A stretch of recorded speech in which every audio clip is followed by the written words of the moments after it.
On today's episode of Kilts and Culture with USA Kilts, we try Ron del Barrilito.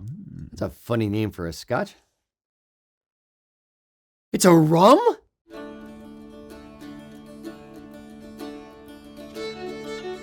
The history of the Gallic lands is one of struggle, punctuated by moments of sheer brilliance. Tartan is Scotland's gift to the world, and it is your personal heritage story. Hi, boys and girls. Welcome to Kilts and Culture. I'm Rocky. That's Erik. Yate. Indeed. Today, all kinds of treats. We're going crazy today. It's weird. Okay. It's May Madness. It's going to be May. I got to do the Justin Timberlake one too. All right. So we did our little intro to the show, our little thumbnail. We asked questions, and Erik decided to put some Star Wars costumes because it's the day before the 4th of May. And people were asking a lot of Star Wars questions. So that does not fall on deaf ears. We actually had too many freaking Star Wars questions. So we kind of globbed it into one big ball. So we're going to do a little Star Wars fun kind of bit towards the beginning of the show. And also, there's going to be a new special tartan. Little something new, something old, intermingled, intertwined, together as one, in harmony. But you got to wait for that. Indeed. We'll do that a little later in the show, so stick around. And a very, very special treat. Very unusual try today. We are trying rum. Heiner Rivera, a friend of the show from Puerto Rico, actually visited in our shop and brought this rum with him, and we got to try it. I mean, this literally was hand delivered from Puerto Rico, and I think it's local to him. Yeah. It's an award-winning, rum. So yeah, he's within walking distance of the distillery, if I remember what he was saying. So yeah, indeed. So we have Ron del Barrilito. Barrilito. I don't speak Spanish, so I'm doing my best to get by. Dos estrellas, 2-star. 2-star. Yep, indeed. It has won awards apparently, but it's not their highest end. But all right. So, there we go. Don't abuse the rum. I may abuse the rum.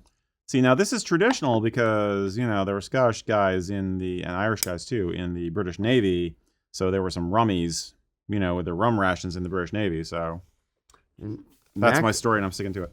While you're here, what tartan you have on there, Mr. Mac? Oh, this would be Wallace Hunting Muted today. Wallace Hunting Muted. Very nice. Very nice. Yeah. And I got Alaskan State Seal. Just one of my favorites. I haven't worn it in a while. Very good. And I have on the Nordic Heritage Tartan. Heritage. Indeed. Nordic Heritage. All right.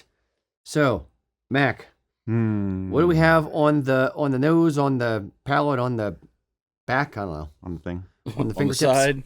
Yeah, indeed. All right. So for our tasting notes here is a light medium body with a natural bronze color obtained in its aging process. Aromas of plums, almonds, apricot, and vanilla with a little smoky woody notes. Caramelized fruit, sugar cane, and a long oak taste. Long oak. I get a little bit of the smoke to it. Get a little bit of the oak. And I if we were drinking whiskey, I'd say there's a little bit of pepper. Tiny bit of pepper. But yeah, and I get the apricot smell, like the apricot and almonds. You're putting the thoughts in my brain there, Mac. All right. A little sippy sip.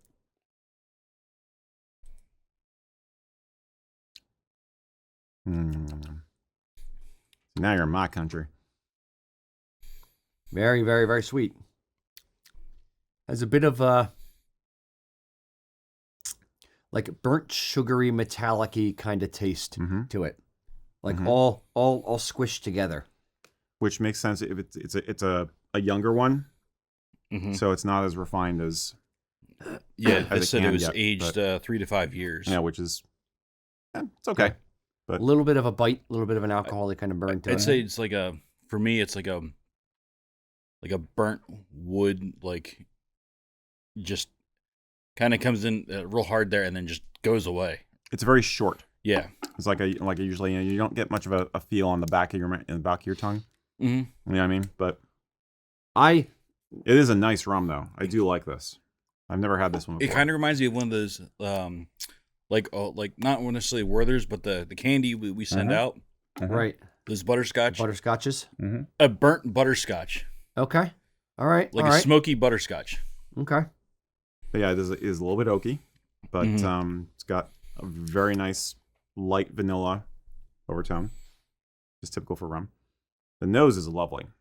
I really like the nose. Pouring water in it, a touch of water really changed it.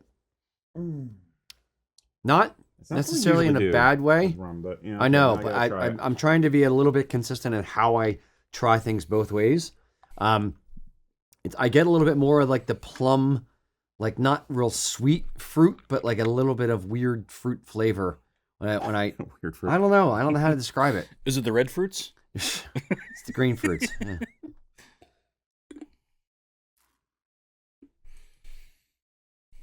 Yeah. I think more of the caramel comes out for me with the water. Yeah, the caramel and butterscotch. Mm-hmm. Yeah. But it cut down the bite to it. Interesting. All right. Anyway. Yeah. I like it. So, Mac, what would you rate this scale of 1 to 10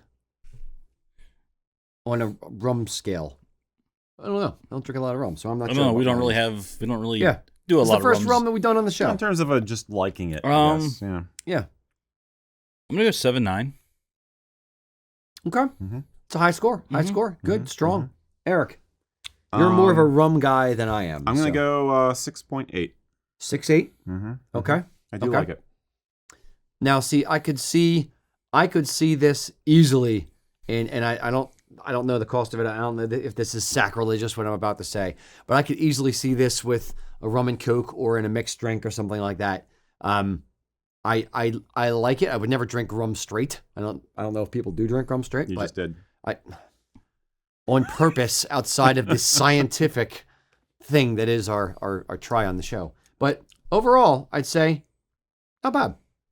Did I give it a score? No, you didn't. 7.3.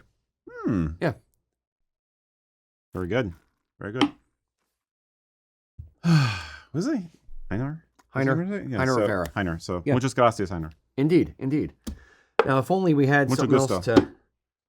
it's funny you mentioned mixing, Rocky. Mix the drinks with. Wait, what? Who? Yes, because for once, I now get to slide something into place. So, check this out. And mine's bigger than yours. That's what she said? What can I get for you? All right. So, because we're having rum on the show, and Rocky knows I'm into this crap, he's indulging me and letting me mix this as a cocktail. So we're going to have something called the Reef, which appeared in the Groglog, classic tiki how-to book by Beach Bum Berry. Gentleman and a scholar. Now, I know this looks weird, but it does call for having an ice cube in the glass. So you each get your own ice cube. And I have everything pre-mixed here except for the rum, so just bear with me a second here. We need to get 4 ounces in here.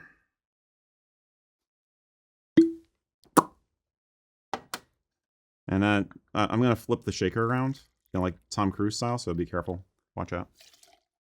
Long as it doesn't take too long. I'm moving as fast as I can. And don't hit the mics. Oh. Rum down. Rum down. No. What's Spanish for soldier? Yeah. I was gonna say soldaten muerto. Yeah. Okay. All right. Here we go. Ready? Ready as hell. Okay. All right. So I'm moving as fast as I can. So.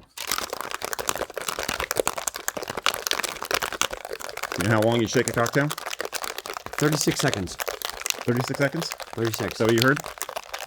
I just made it up, so. It's supposed to be until you can't hold it anymore. Okay. So it just starts to feel cold in your hands. So. Okay. All right, Mac, feels cold in your hands. You'll need to come around and get this. Ooh. So fancy, I am spilling a little bit, but that's why we have the steel cart here. To absorb all the liquids. Yeah. Well, I'm not in my natural environment. I'm not at home.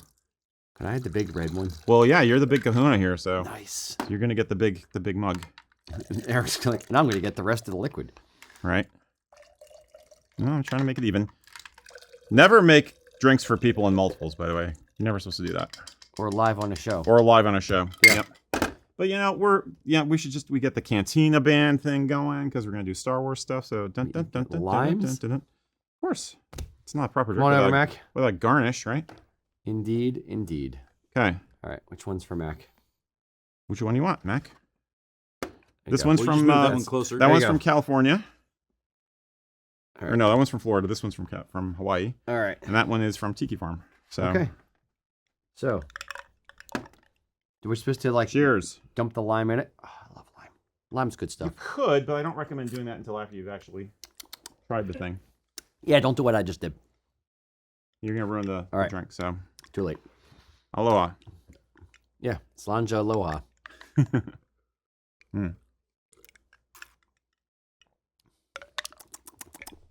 The other thing I'm missing is straws. We didn't have straws in the building. Yeah. So my apologies on that. We don't make a lot of cocktails in Now- the building. Do let it water down a tiny bit. It'll be more refreshing. Again, unusual. I'm not used to a drink where it says put an ice cube in the glass for serving, but just one ice cube is one ice cube exactly. It's not bad. All right. You can get used to this. Summer's coming. Yeah, cold summer day or warm summer day. Just get done the lawn out there. I could easily see this. You know, just relaxing on the porch. You know, sun beating down. Little fake umbrella in there, Eric. No umbrellas. He knows I hate right. paper umbrellas. So Yes. All right, Mac. Let's rate this one 1 to 10. I'm gonna go 7-9 again. I like this. it's a very, very simple recipe. This one. So far everything that Eric's mixed on the show so far has been great. So Okay. This is like the third time I've mixed something. at least I the did Irish coffee. second one that I've had. We did Irish coffee once, right? Yeah, and I think you did old fashioned. Did you do old fashions? I don't think I did old fashions on the show. or hot toddy. Hot toddy. Yeah, Yeah. yeah. This is the first cold drink. First cold drink I've done on the show.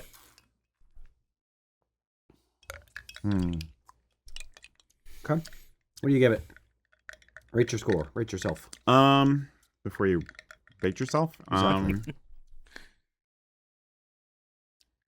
Probably 7.2. Basically, because it's a good flavor. It's brutally simple. It's just lime juice.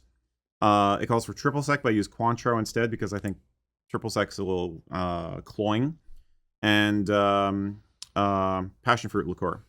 That's what you got in here besides the rum. See, if you It's did, like a half an ounce of each. if for you the did recipe, a little so. bit more triple sec, I think I would probably bump it up. If I'm gonna drink a cocktail, I would like it to be like orange juice, like sweet, Super fruity sweet. kinda- yeah. See, So- yeah, too much sweetness is usually a no-no in tiki culture. You want a balance. Understood. So, I will say it is tasty. it's pretty damn good. Mm-hmm. I will give the volcano drink here. It's called a reef. I forgot to give the title. It is called the reef. That's the name of the drink. Okay. Yes. I will give this a 7.5. I liked it. Originally Very from the Reef Restaurant in Long Beach, California, circa 1962. Very good. In case you're Good wondering. stuff. So. All right. Cheers. Cheers. All right, boys and girls. Load in your questions down below. We are, as always, but your humble servants here to answer whatever questions you have about kilts and or cultural related stuff. We're supposed to do You the do other the Star thing Wars first. game first? Yeah, we Okay. might as well do the Star Wars game thing first. All right. Get the hell over with. All right. So many people asked us, since it's the day before Star Wars Day, the 4th of May. May the 4th be with you, in case nobody does. Yes, somebody and then out there doesn't the know. 5th of May is Return of the 5th for Return of the Sith, Revenge of the Sith. Anyway, so many people ask questions about Star Wars related topics. We decided to break out Decide to gamify it. the little helmet here. I can't flip it over because there's stuff inside. A quick thank you to the principal people who asked the questions. This is the result of input from John Duvall, Phoenix Ferris, Anthony Lexar, Michaela Widman, and Jennifer Berry, and a few others. But So, thank you. Yes. Thank you for making us do this. All right. And we have a bunch of characters on slips of paper inside this Mandalorian helmet, which is from our coworker Rob's collection. He is a Star Wars fan and a cosplayer. Generously lent us this. All right. So we have a bunch of these things in here. We'll have Mac go first. Mac, are you ready? Sure. All right. And I'm going to pick 4 Mac. So your first one. Okay. Obi-Wan. Obi-Wan. Okay. So. And we're picking what tartan the particular Star Wars character would wear. That's what we're trying to do. We think it would be seems good. appropriate. Or all right. Good. Okay. So Obi-Wan. So when I think of Obi-Wan, I think of lighter colors, tans. Adam, can you bring him up on screen? There you go. There's there Obi-Wan. I am. There he is. I'm here now. Hi. Coo. Well, and so is Obi-Wan. Yeah. You just stuck your finger in Obi-Wan's ear. I did coo. Obi-Wan. Yes. I'm gonna go with the the one that I think you had sold to me, and then we sold it, and I ended up selling it off. The Isle of Man. The hunting. That'd be a good one. Yeah. I can see Isle of Man for Obi-Wan. Nice. Okay. All right, Eric. So we're not gonna share our own conclusions. Nope. We're going one. All right. It's luck of the draw. Okay. I got Han Solo. And I've thought about this before. Got to bring up Han Solo. I am Han Solo. So I went to there he is. But you can't see the side of his pants. If you know, like his pants in the first movie have the red stripes. So I was gonna say District Tartan Angus. Okay. Because it's got like the black and the blue, and those are both feel like colors in his costumes throughout the movies. And you got the red for the red stripes on his pants. Okay. So, yeah.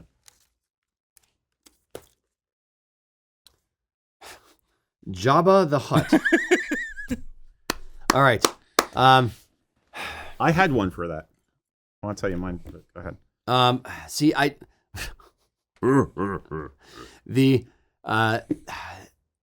don't know the names. This is my problem with Jabba, is that I don't know the names of the tartans that I would want to pick. I would want to pick something from the House of Edgar's like Hebridean collection with the marled threads. I think that would be something good for Jabba.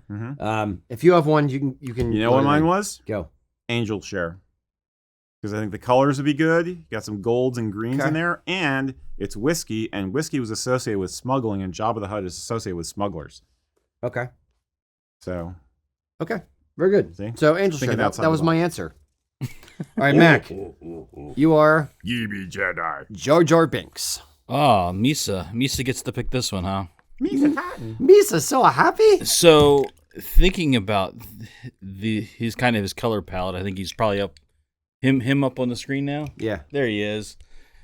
So he's kind of like the brown reddish color there. So I'm just thinking something weathered. Okay. So my instinct for him was Burnett weathered. Burnett weathered. Burnett weathered. Okay. Mm-hmm. Very good. I have ideas for all of these, but of course we do, because I'm a nerd. But I was going with the Jacobite for him because he's a force of chaos. Yep, that works too. And I've actually seen pre-production concept drawings of him, and he was much brighter colored. Okay. Like a fucking dinosaur out of Jurassic Park. He's like bright reds and greens and stuff. So I was like, okay. All right. So I got R2-D2. Oh, I was going to do that one. You can probably guess which I'm trying to do for that.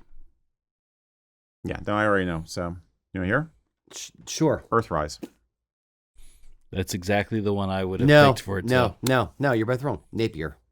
That was my second choice. Because it's oh, okay. Because it's blue and white. And Napier or Hannah. Okay. Yeah. Yep. Okay. I liked Earthrise also because he's an astromech. He's designed to go outside ships, right? Okay. So, space. We were on that. Well, actually, connected with you both on that one. Yeah. Okay. Okay. Stormtrooper.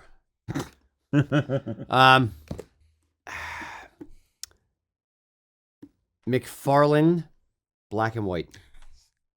Any of the black and white ones? Any of the black and white. I did Menzies. I was thinking Menzies. I was thinking Scott. Yeah. All right, Mac.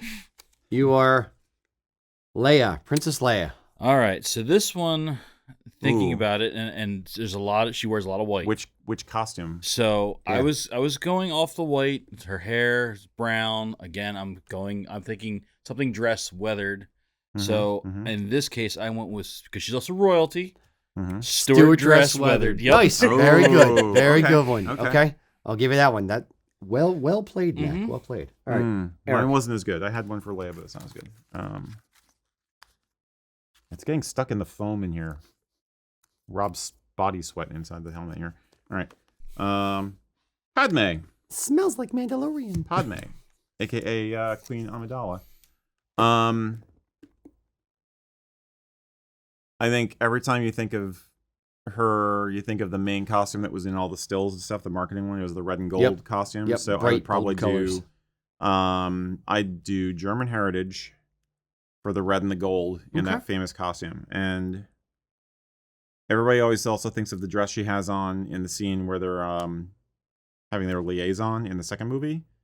And she's got the very pastel flowy gown. Yeah. So I would do lupus awareness, which is a tartan I mentioned in a TikTok recently. So you're just doubling up on. I am. This is the Erik Tartan show. Sorry, I'm just kidding. But it's all these pastel colors in that, and it's like, yeah. So nice. All right. Okay. And of course, our picture on the still store is the Leia non midriff. one. Yeah. Okay. So I got Darth Vader. All right. See, I went to for Darth Vader. I went to the Force of an Anakin Skywalker / Darth Vader. So I'm going light and dark balanced. So for that one, I was going to say Menzies. Mine are boring because it's freaking. I'm getting the boring characters. Well, not boring, complex, but the whole Star Wars palette is kind of drab. Honestly. It is. It is. Except for it is. freaking Padme. So. Yeah. So I could do. You could do something like Lindor or something, or like with like a lot of black in it. But I'm trying to think of it as the whole character, as an entire man, as a sentient being. What would I pick for Darth Vader? As a burned husk. Exactly. Yeah. So for Anakin / Darth Vader, Menzies, aka Mingus. All right, Mac. Okay. You have Boba Fett. Okay. See, you guys get the good ones. Boba Fett. Damn it. Boba Fett. Where? All right. So on this one, I was thinking of his what he's wearing, the uniform, the blue or the yellow, the green, the red. Yep. I was going Galloway hunting. Muted. Okay. I'm picking up what you're putting down. Muted, not ancient? No, muted. Yeah. It's got that kind of the greenish. Yeah, that green is can be a little wonky of a wonky, green. Huh? Wonky, indeed. Isn't that a monster from Star Wars? Wonky? A wonky donkey? Yeah. It's the one you made the spawn out of. I can't go through the valley. It's full of wonkies. Okay. All right. All right. We promise it's not going to go on forever. We have one more round after this. Luke Skywalker. Skywalker. My main favorite character, actually. Okay. And I've thought about this before.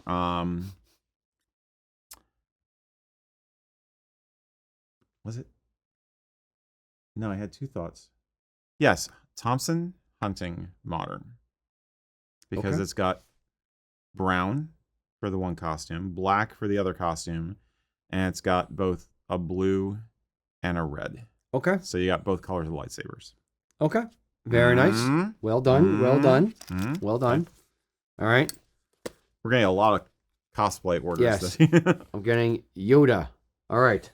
So for Yoda, I'm going to go with Scottish Odyssey, which is one that Loch Heron does. Similar to the Shrek tartan. Okay. It's got like a couple of different shades of green and blue in there for the lightsaber. So Scottish Odyssey for Yoda. Indeed. Scottish Odyssey, I wear you. All right, Mac. Mace Windu. So, for this, I think I'm going to go Hebridean Collection as well. And the Hermitage Falls. Okay. It's got some purple, a very light there purple. You go. It's got some brown, some black, some grays. Okay. I was going to say it has to have purple in it. Mace Windu is the only. Yep. Because Samuel Jackson insisted on having a purple lightsaber. Right. All right. All right, you got two left. Two. One for you, one for me. Okay. You can look in. Do we have an odd number? Well, we started with Mac. It's all the way around. I got Lando Calrissian. Lando. I'm looking at the picture on the screen. Looks like stage curtains behind him there. Hey, that's very 70s. Does he have a Colt 45 in his hand too? Oh man, that's very like James Brown-esque pose he's got there. I feel good. What happened to that guy's career is a crime. I'm sorry. I wanted to see him as Two-Face. That would have rocked. So anyway, Ramsey. Okay. It's blue and the gold for the principal costume colors. Or Oakley. Yeah. Or, Yeah, no, Oakley. Ramsey is white, is blackened okay. blue with white, or red and blue, or red and black with white. What about U.S. Navy? Okay. No, U.S. Navy has the white stripes. You're thinking Air Force has the Air like Force. tannish, Air Force. goldish There kind we of go. color. Okay, I get you. I'm picking up what you're putting down. And he flies ships, including the Millennium Falcon. And gambles and stuff. Yeah. All right. Last one. Darth Maul. It's got to be Glendor. Yeah. Glendor. I mean, if you're not going to use that it's for so Vader, freaking then- obvious. Yeah. Yeah. So, Glendor for Darth Maul. All right. Boys and girls, thank you for joining us for our Star Wars segment. All right. I know the audio is horrible on that. I don't care. Because we take this culture very seriously. Exactly. All right. How to be done. We All get right. real now? Mac, why don't you... Let's get Mac. Yeah, let's go to Mac. Good idea. Yes. Good idea. All right. So, Yes, my lord. seeing how we potentially had this problem, Waldo is Where is he? asking, when designing a custom weave, what is the longest back and forth you've gotten into with a mill regarding the colors of your design versus the colors they come up with? With the mill or with the customer? This is with the mill. Yes. Where does he have a camera in Rocky's office? We may or may not be releasing another Tartan on the show today. We may or may not have been recently traumatized. I may or may not have been screaming daily at the mill. Oh man. Trying to get things done in a very, very rapid succession. With some challenges. The longest back and forth, it depends on if I'd pick up the phone and call them or if it's back and forth on a particular color.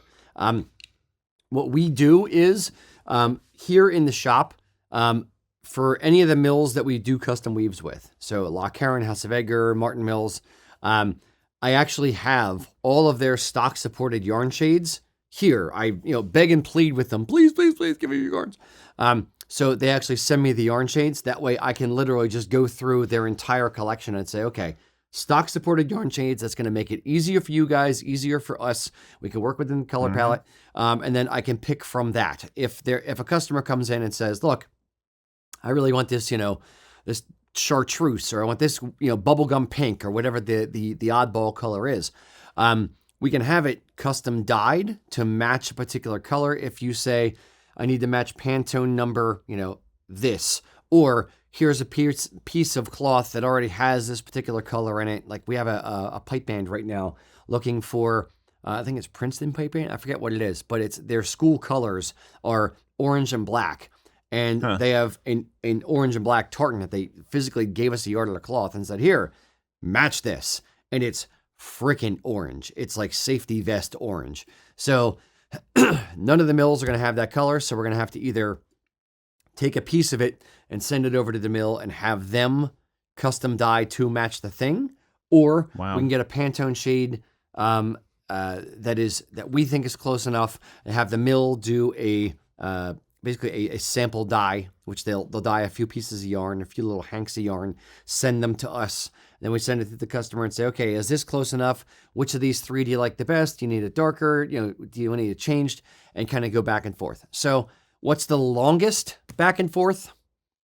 Probably 2 months, but that will, or 2.5, 3 months maybe, but that also will include time for the dye house to actually dye cloth, get it to the mill to, FedEx it to me to FedEx it to the customer to look at it, review it, and then come back to me and say, okay, I want you to change this thing. Then I go back to the mill, who goes back to the dye house. They change the thing, boom. So it's kind of a back and forth in that way, but there are time barriers. There's the actual dyeing of the thing and, working into the schedule of the dye house to actually dye the yarns. But once it's dialed in, that's it. They have the recipe. They know exactly what it needs to do on their end to get the colors where they need to get it to be able to get it to the mill. So, order number 2 It's easy. It's just getting it, tweaked and dialed in the first place. Now, for tartans that we design, 99 times out of 100, I am trying to work within the mill's color palettes with their stock supported yarns. Or, hey, I have for American Dream, we went to Martin Mills to do our PV, and I said look, we did it in wool. Here's the shades that we're using in wool. I need you to match these as close as you can in PV. And they had a couple that they said, look, this is one we custom did this one time. We can do it again if you need it. It's not one we stock support, but we can use, red 97626 as this third red color that you want in your tartan. Great. It's a bang on match. Go do that. Even though it's not part of their stock range, they can do things custom. They do have some odds and ends that, okay, well, we have a little bit of this left over. If you have a 200-meter run and it's a minor color in the tartan, we can use that one, and it'll help us use up some old unused yarns, and it matches your color palette, what you're going for. So a little bit of luck. Yeah, indeed. So isn't it going to cost that band a lot because of that, though? The custom dyes, it depends. Okay. Now, the particular, the Princeton or whatever it is band that we were talking about that's using orange and black, great colors, by the way, especially for hockey. Their tartan is 2 colors, and frankly, it's mostly orange. And on top of that, swatch. Ian had it. Yeah. And on top of that, they're doing 150 meters.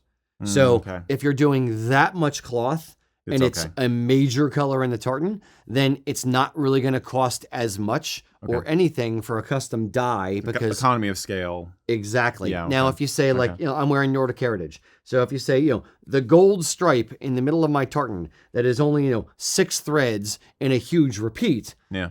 I need this particular shade of orange. Well, I'm sorry, you have to dye 2 full kilos of yarn. Therefore, it's going to be, and you're not using much of it. So you have to buy all of the yarn that is their minimum from the mill, and then include that in the cost of the tartan, which is an extra $200 for a short run. So it depends on how major of a color it is, how much cloth is being woven, and that kind of thing. Gotcha. But good thought, good question. Okay. You're adding some new colors to our tartan designer, aren't you? I am. Mm-hmm. For those who like to play around with that tool on our website, Rocky has taken into account the fact that you have done other things. I thought we were going back and forth. Oh, Sorry. There's a couple new shades that House of Edgar are the yarns we use on the website. We use a lot of House of Edgar shades because that's where we get most of our custom dye or custom runs of tartans done. And they came out with a few new shades, so I added those recently. And I actually have Jillian working on downstairs. They added a few new marled yarns, about 15 or so. So we're going to be adding some new marled. They're going to be flat colors on the website because our tech is kind of poor in this area, but it's going to say marled after it. So we're going to add some new colors of marled, what will be marled yarns on the website. It's going to look flat, but they'll end up being marled. So yeah, we're expanding the tartan designer a little bit to give people more options outside of here's the stock palette, here's your custom color wheel thing. Yeah. So, and to my knowledge, nobody else is offering that. So go us, if I may say so. Always. So it's a fun tool as it is. Yeah. Go for it. My turn? Yes. Go ahead. All right. Okay. Noah Barnett asked us, what are your favorite non-standard jackets, vests, etc.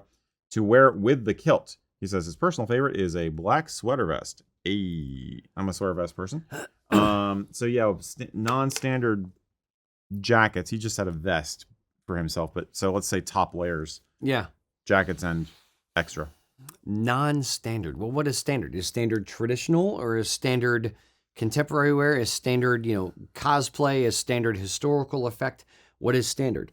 I don't know. He didn't say. Who knows? I would say most of what we wear contemporarily, I could consider non-standard from a traditional, aspect. Well, you're wearing a standard Argyle vest in a non-standard way, open and kind of relaxed. Open and chill. Yeah. I'm wearing a polo shirt with a vest, which to a traditionalist who's looking at it from a, formal function only or tweed kind of outfit, this is non-standard. To me, this is every freaking day. I wear, a polo or a performance type shirt. Sherpa shirt. Exactly. Eric, carry my bags. So anyway. Yes, no, my liege. Don't. Yeah. Now I have Monty Python with the coconuts going through my head. Whoa now! And you're drinking tiki drinks. So there you go. Coconuts. My brain just went all over the place on that. It's been a long week. Yes, indeed. Okay, so anyway. All right, non-standard. All right, yeah. I would say non-standard jacket, an Ike jacket. It works well with a kilt. That's what I was going to say. Sorry. Yeah. It works well with a kilt. It's shorter cut. I would say I have a couple cable knit sweaters that work well with a kilt. In the intro to the show, I'm wearing one of my, it's like a Joseph A. Banks sweater or something. It's nothing special, but it's a cable knit navy sweater. So I would say those two would be my top two picks for non-standard, obviously weather dependent. Mm-hmm. Summer, I would say a polo or something lighter and, seasonally appropriate. Yeah, I think it's, no offense to you, Noah, but I feel like it's almost a false dichotomy. I mean, it isn't a binary thing. There's, you can wear any kind of a top layer with a kilt. Our rule of thumb is that if it's longer, it's not going to look as nice with a kilt as a shorter option. So sweater vests like you wear, I wear them all the freaking time. It's one of my favorite go-tos. So jackets, I would say the closest thing to something non-standard that I've worn that I like is classic biker jacket. Like the classic rock and roll punk rock leather jacket. Double-breasted black leather with the zipper pockets and stuff. So that's not something you'd see somebody wearing on the Royal Mile per se, but it's but I think it looks pretty cool with a kilt. And if you close it, you've got the belt attachment, which looks pretty awesome. So that's probably the most non-standard. And you and I both wear M1 bomber jackets a lot too. Yeah. So mine isn't a normal bomber. It's the one with a regular collar. A1. Yeah. It's the. I wear it because my dad was in the Air Force. Right. I have his flight jacket, which is a bomber, but it has like the regular collar as opposed to the material, the knit material. Mm-hmm. Yeah. Mm-hmm. Any other like, let's say like dressy-ish jackets. I was gonna say, yeah. I don't really go outside if I'm getting dressed, like dressed up a little bit. I would just do a standard tweed jacket and vest. If I'm really formal, I would do a regulation doublet and vest. I wouldn't do anything. I don't do like historically inspired type stuff normally. Yeah. Well, that's where we part company, partner. Exactly. Because you guys have heard this before, but I'm a big Sheriff Muir fan. I think Sheriff Muir is a lot of fun. And it's very much a vintage look, but I have seen people tinker with it a little bit in terms of like the neckwear. I mean, technically you're supposed to wear it with a jabot, but I've seen people use other ties with it and stuff. And I think it looks cool. I think it's fun. So, that's probably the most non-standard thing I would wear. It's still standard. It's just old style standard. Exactly. Versus, exactly. Contemporary. Cool. Yeah. Pretty much. Cheers. All right, Mr. Mac, what do we got out there? All right. So this one may lead us down to doing a little bit of research and coming back to this question at a later time. Oh, great. More research. Yes. Silver oilman. Or oil man. It's a tough job having to actually research. I know. I hate my job. I really hate my job, everybody. Thanks. Wow. Okay. But he says he's recently started model shipbuilding, and he's very much a novice model shipwright. But Are there ships that are important to Scottish history that he could potentially build along his way? Sure. I have two. Oh? Okay. Well, one. I'm realizing Edsel. I was going to say Edsel is a base, right? Yes. Is it? Yes. Yeah. Mm-hmm. So Polaris. So Polaris submarine, which is a submarine that was built in, or it was docked in Scotland, I think. There's a Polaris Tartan. Yeah. It was the first. The Edsel base in Scotland was primarily a Polaris submarine base. Yes. If memory serves. I could be wrong. Yeah, it was the U.S. Navy was over there, and they had a Polaris submarine, and they had designed a Tartan for the Polaris submarine. And then at the base was Edsel, so that's the Edsel / New U.S. Navy Tartan is a particular Tartan. Mm-hmm. So those are my two for a ship. Do you have any thoughts? I have to confess that Mac and I kind of talked about this a little bit earlier because he got to see the question before the show, like a couple minutes before we went live. So, Mac, why don't you lead off with your answer? Fast research. Cool. We were. I don't remember. I don't remember the ship's name or anything like that. We were just talking but we were talking about the settlement in New Caledonia down down in South America, like trying to maybe research some of the ships that carried them to there. Exactly. I think a merchant vessel from the 18th century would be a good one because of that, which is a tragic story. You know, Mac told us about that several months ago when we did a haggis hunting episode. But so anything from that, and again, you have all the immigration to the New World. Yeah. You know, especially after the 45, you have all these people who are transported. So cargo vessels of that time period had a very strong Scottish presence on board. It's hard to think of a ship that specifically is related to Scottish culture. Yeah, I mean, it's hard for me. Oh wait, wonder if you get a model of those round. No, that's a Viking ship. I forget the name of it, but there was after the Vikings arrived in Britain, clan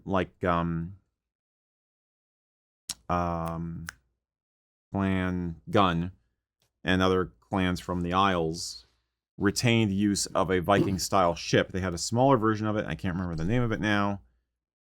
I can't either. But you know what I'm talking about. I know exactly what you're talking about. But that was like their main go-to transporting between the Isles and the mainlands, both Ireland and Scottish mainland. And it was basically a miniaturized Viking ship. They just took the design, retained it because their ancestors had built them, so I'd say a Viking ship would actually be a very Scottish thing to do. Now I think about it. What the hell is the name of that boat, though? I can't remember the name of the ship. Or boat. It wasn't a ship, it was a boat. We did get the names of the ships that went to New Caledonia. They were, the five ships were St. Andrew, Caledonia, Unicorn, Dolphin, and in Denver. I can't say that word right. My Denver? Pennsylvania Dutch will not let me say that word. What was that? I don't know. I don't know what you're saying. ENDEAVO. The Endeavor. Yeah. Endeavor. Yes, I can't say Endeavor. that right. Yeah. No matter how much I try, I can't say that right. Endeavor. Yep. Yeah, my Dutch won't let me go that far. Spoiler alert, they died. Hey, cool. Scurvy, boys and girls. I should have guessed that there'd be the original ship names were out there somewhere. So, hey, we were helpful, and I didn't even know what the heck we were talking about. It's half the show. Did you know that if you get scurvy, all the scars of any wound you've ever had open up again? Yep, I did know that. It's the most metal of citric acid-less diseases. Brutal. Indeed. All right. Totally brutal. Now I want to build a model. Let's sail on to the next question, Eric. Just sail away. Come sail away. Come sail away. Come sail away. You ready, Patrick? Come sail away with me. You're welcome. Keep those headphones on, buddy. See, I go to Black Sabbath. It's the sign of the Southern Cross. It's the sign of the Southern Cross. Sail away. All right, so why don't our sound guys want to work here anymore? It's really confusing. Oh man. Okay. Scott Sanders, friend of the show, said, "Do marled yarns only come in black, gray, white colors, or can they be a variation such as reds and brown? Can they make variations marled?" Yes. Yes, marled yarns can come in variations. However, basically what it boils down to is, are you wanting a particular marl of this shade and this shade, twisted together? Let's first define marled yarns. Yeah, marled yarns are when you have a yarn to weave wool. It's basically two threads twisted together. Now, a marled yarn is a black and a white, or a dark red and a light red, or an orange and a red twisted together, which kind of gives a staticky, like television staticky / marbleized marled effect. Hence, marled. So, if we just got a whole shipment in of well, it's not a shipment, but a shipment of about 15 or so marled yarns that House of Edgar has as stock supported yarns. Those they are using a stock supported through their, Hebridean collection, through their 1897623447 collection, whatever the year is. Yeah, hike. Thank you. Good call. They're using marled threads and marled yarns, which gives it a kind of scratchy, tweedy effect to a normal worsted wool. Those are their, they have come up with a range of things that they want to use, colors that they think are attractive, and they have used it across their entire design. So whether it's tartan A, tartan B, tartan Z, it doesn't matter. They're using this new weird and wonderful red, this new weird and gold broom, and sunflower, and whatever colors they want to make up names for. For those, great, sure, marled yarns, done, because they have it as stock supported. Now, if you say, I want this Pantone shade of red and this Pantone shade of blue twisted together to make a fun purple kind of color, it can be done for an exorbitant fee.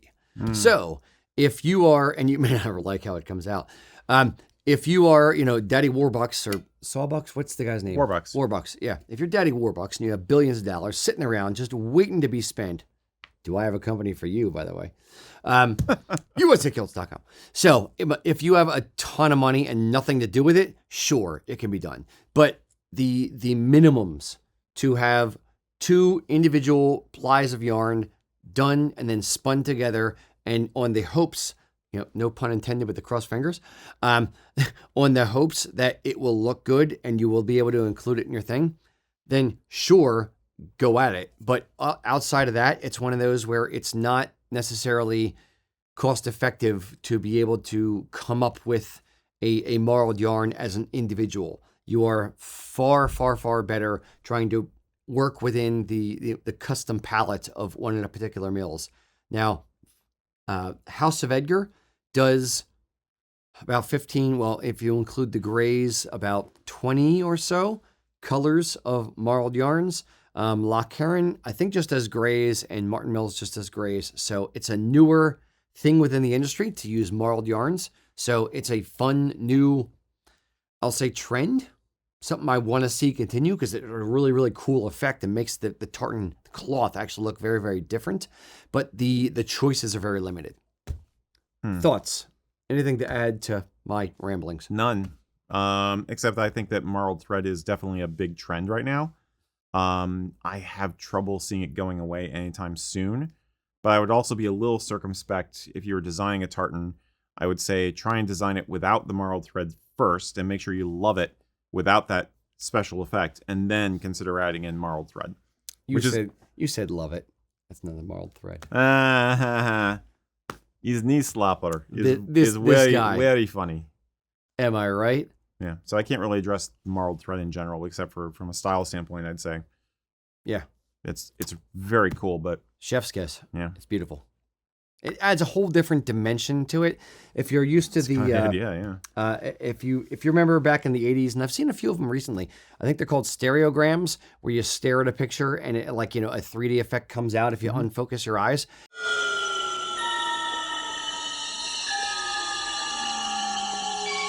Willem. It kind of almost has that effect to it, where it gives like a 2-tier level look to a particular design.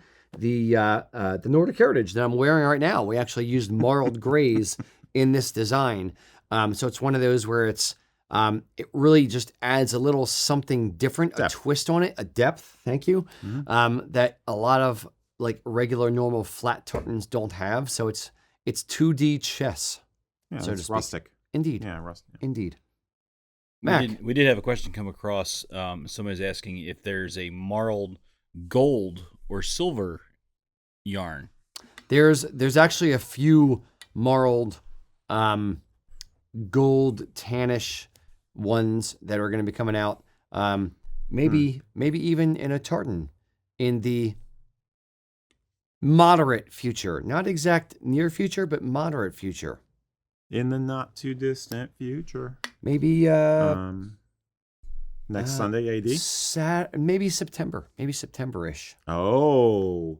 Little that's foreshadowing. Little foreshadowing. We're not tipping your hand about that yet, though. I know nothing. I know nothing. Okay. Colonel Clink. Okay. This is me. Yep. Okay. All right. Hope that helps. Mac, give me another one. All right. So we have Marty asking, how do we feel about modern knives in hose in lieu of skin dews? Modern knives touched on this last month. In lieu of skin dews. As long as they have a sheath that's not going to come off, I'm fine with it.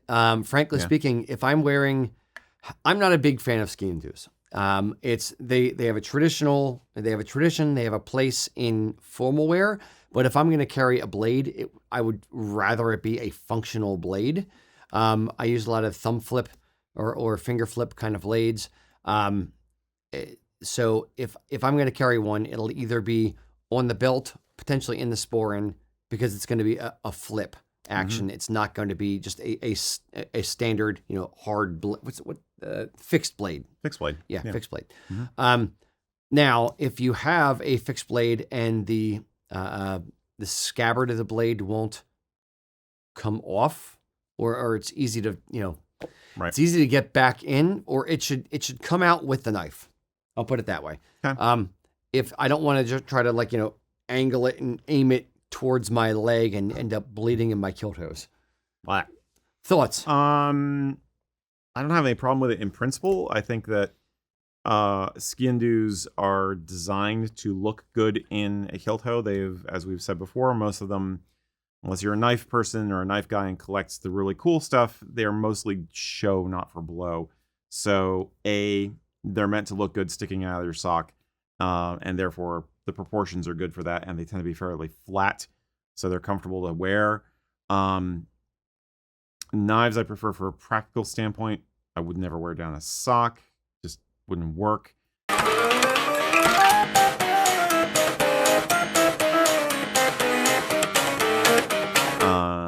But a modern, more artsy knife, possibly. I mean, it really depends on what it looks like. I have no problem with it in general, except that again, it's the context thing. Are you going to wear it when you're going out to this wedding you've been invited to? Maybe not. Stick with something which is designed to look good with a formal outfit. If you want just for blow as opposed to show, and you're wearing it as a daily, you could do it. Yeah, a lot of guys. Not that big a deal. A lot of guys in the store downstairs will wear it either on their belt or on the hip strap on their kilt. They'll actually have a knife with a belt little loop on it and wear it there. So it's exactly. Yeah, the belt spring. Mm-hmm. Yeah, it's easier to actually access. None of them are as cool as Jillian with the Leatherman tool on her chatelaine, though. Major props. Young lady with a honkin' knife. It's Jillian pretty BA in her own cool. Delicate, pretty cool, gentle way. Young lady. Mm-hmm. Yes, indeed. Cool. Hope that helps. Cheers. All right.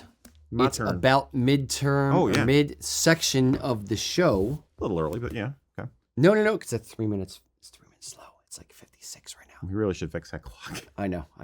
We have a clock right down there. Sorry, guys. All right. We're cheating. All right. Kilt Ambassador, go. Rick Seidemann was born and raised in Wisconsin. His German ancestors immigrated there in 1853. Rick studied history in college and graduated with a teaching degree. However, a lack of jobs led him to a rather different career path. That is, deputy sheriff at the county jail, a post he has held for the past 16 years, in fact. He's also a wood badge-holding Boy Scout leader and a master mason in the Freemasons. Rick's heritage is mostly German, with a dash of Polish. His interest in Scotland and Scottish history began over 25 years ago. That's when he got into reenacting with a focus on the French and Indian War. He says, I first became interested in historical interpretation during a trip to Old Fort Niagara and Fort George, Canada, as a child. I thought the costumed interpreters were the coolest thing I ever saw. I didn't know anything about it. I didn't know that people did it as a hobby or as a lifestyle. Then, in August of 1997, Rick attended a local French and Indian War event, and it was all downhill from there. Since then, he's done French and Indian War, Pontiac's Uprising, Revolutionary War, and the 18th century fur trade. Rick's very first impression was as a member of Rogers Rangers, a unit that had many Scots and Scots-Irish in the ranks. His first DIY piece of headgear, by the way, was a Scots bonnet. Rick's most lasting impression has been a Scot serving in the British Army, a light infantryman in the British 55th Regiment of Foot.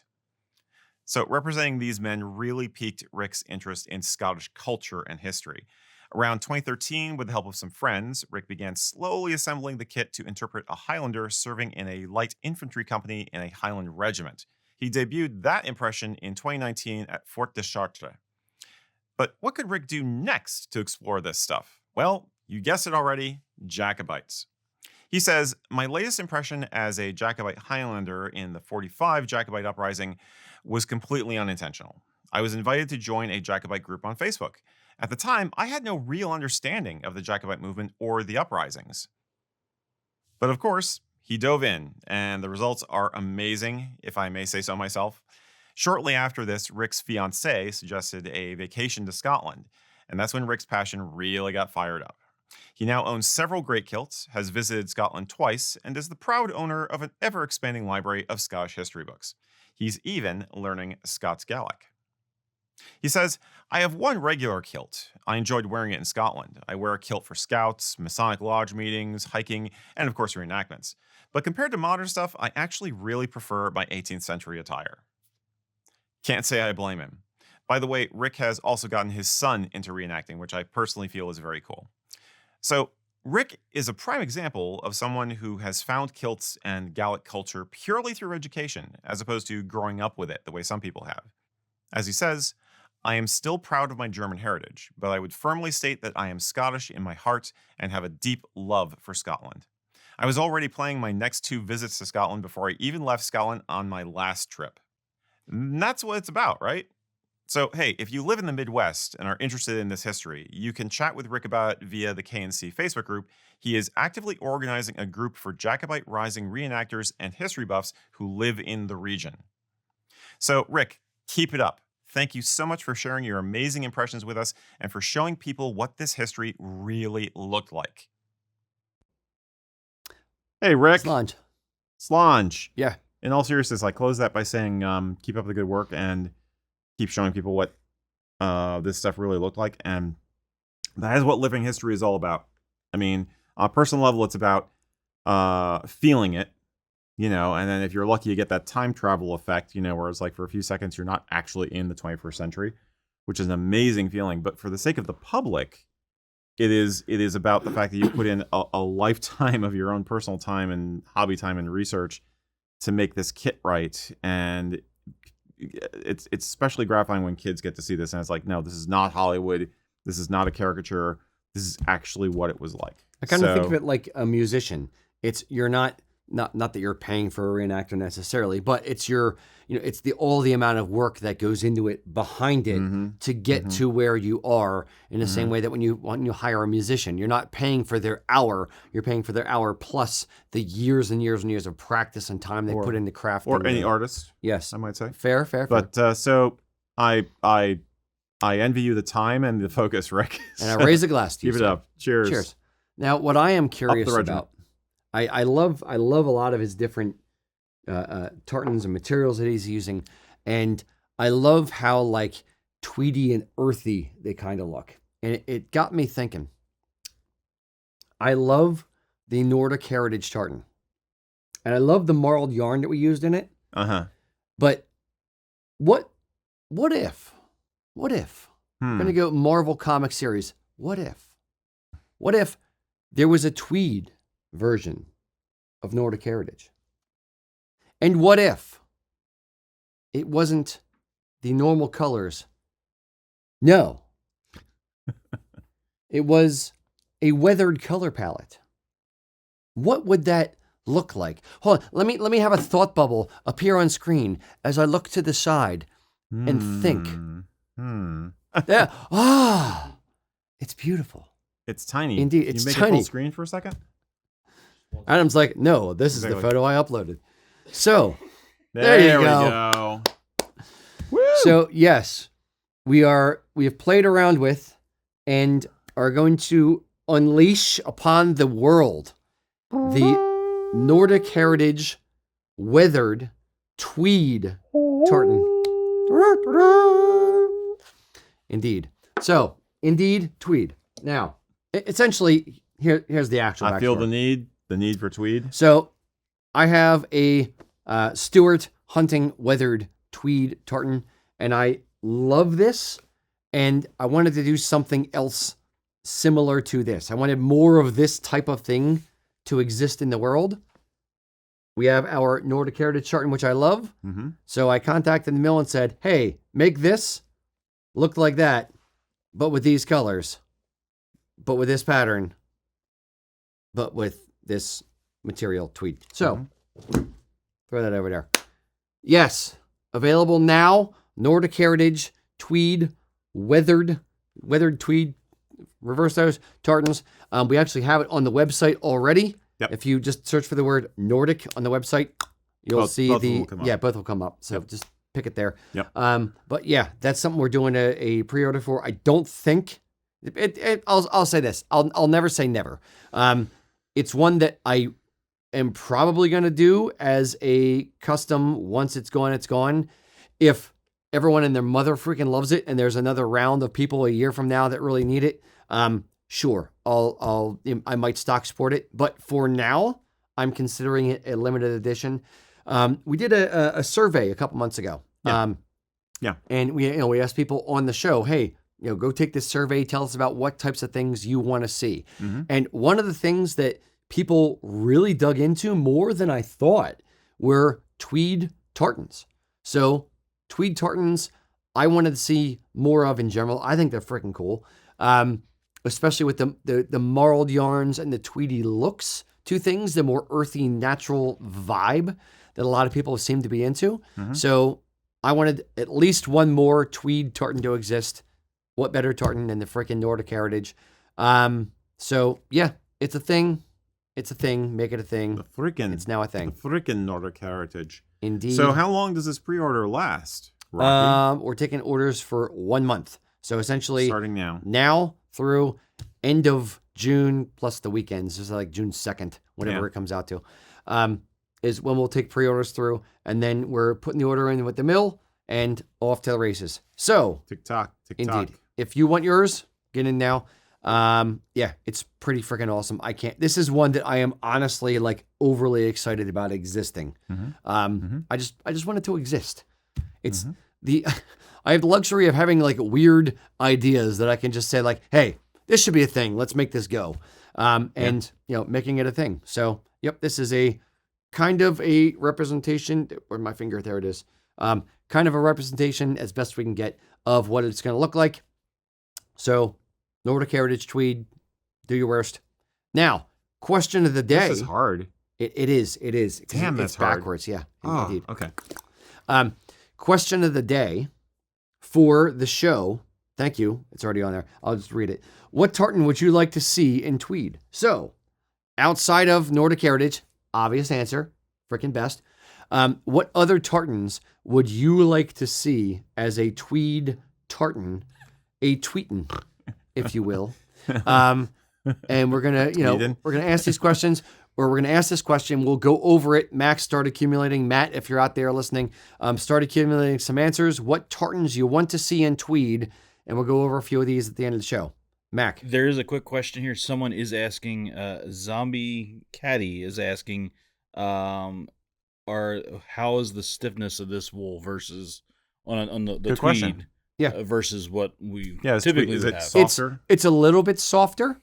It's a little bit floppier. It's not. It's like a 16-ounce tweed, though, right? Yeah, it's a reasonably heavy weight. I would say it's probably 15 ounce. 15. It's a little.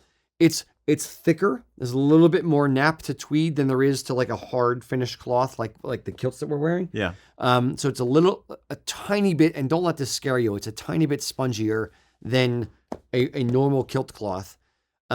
And it's a little bit heavier than 13 ounce. It's not as heavy as 16 if you physically like weigh it out. Okay. But it's a touch thicker. It's a touch warmer, as tweed tends to be than a worsted cloth. Okay. So I hope that helps. Good question. Clarify a bit. Yeah, absolutely. Yeah. I love the kilt, that's now on the floor, shown by me throwing it on the floor, of course. No, I love I love tweed kilts. I love tweed tartan. I love the material that one is, which is what got me so excited about doing this project. So It's going to be freaking cool. All right, Mac. Whose question is it next? Yours or Eric's? I believe your guys. All right, okay. Erik, it's your turn. Okay. Sue Becker 9972 asked, how often have you come across weaving mistakes like you experienced during the Oops-alachian story? Oops-alachian might need a little backstory on this to. How often do the mills mess up? Yeah. Let's say mess. Quick recap of what happened with Appalachian folklore. Yes. So Appalachian, we had like 2 runs essentially back to back. The first run came in, was good, and the second run, apparently the mill split into 2 parts. And the part of the second run that came in, they all landed essentially at the same time.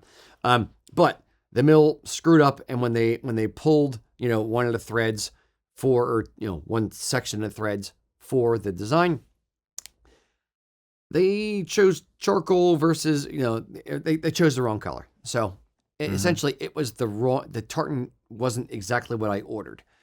So, to the mill's credit, they ate it, gave us a discount. We passed the discount on to the people, moved the cloth. Everyone's happy. Cool. Done. Win, win, win. But the question is, how often do the mills screw up? And it's a weird one because some screw ups become bog standard. Some screw ups become canon. They become part of the story. So, thinking back through historical examples that I can, kind of come up with off the top of my head, the short answer is not often. Thank God. Right. Like, my job would be some of the mill's job would be a lot more difficult if I'm screaming at them all the freaking time.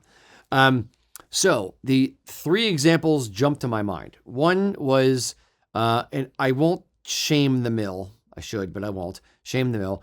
McGregor hunting. Max back there shaking his head. Yup, he knows exactly what I'm talking about. One of the mills, the warp threads and the warp threads and the weft threads for McGregor hunting, they have, it has green in it. And they used bottle green one direction and a lighter green the other direction. So the warp threads and the warp and weft greens didn't match. So it looked a little vertical stripy, if I remember correctly. And we got a piece of it for a customer. I called up the mill and like, this isn't right. There's a problem. I'm not passing this on to the customer. Took a photo of it, sent it to the mill, and they said, okay, well, yeah, sorry about that. We'll just credit you for it. And they, gave it to us. We ordered it from a different mill. So that's one that the mill screwed up and, it ended up, just eating the cloth. 2 other examples. One was a historical example. Again, now this one, don't hold me 100% on. This is my theory. I'm reasonably sure it's a good theory, but I'm not 100%. Is the Buchanan tartan. Buchanan is an asymmetrical design, and there's, it has certain colors, asymmetrical meaning it goes ABC, ABC, ABC versus ABCBA, ABCBA, back and forth.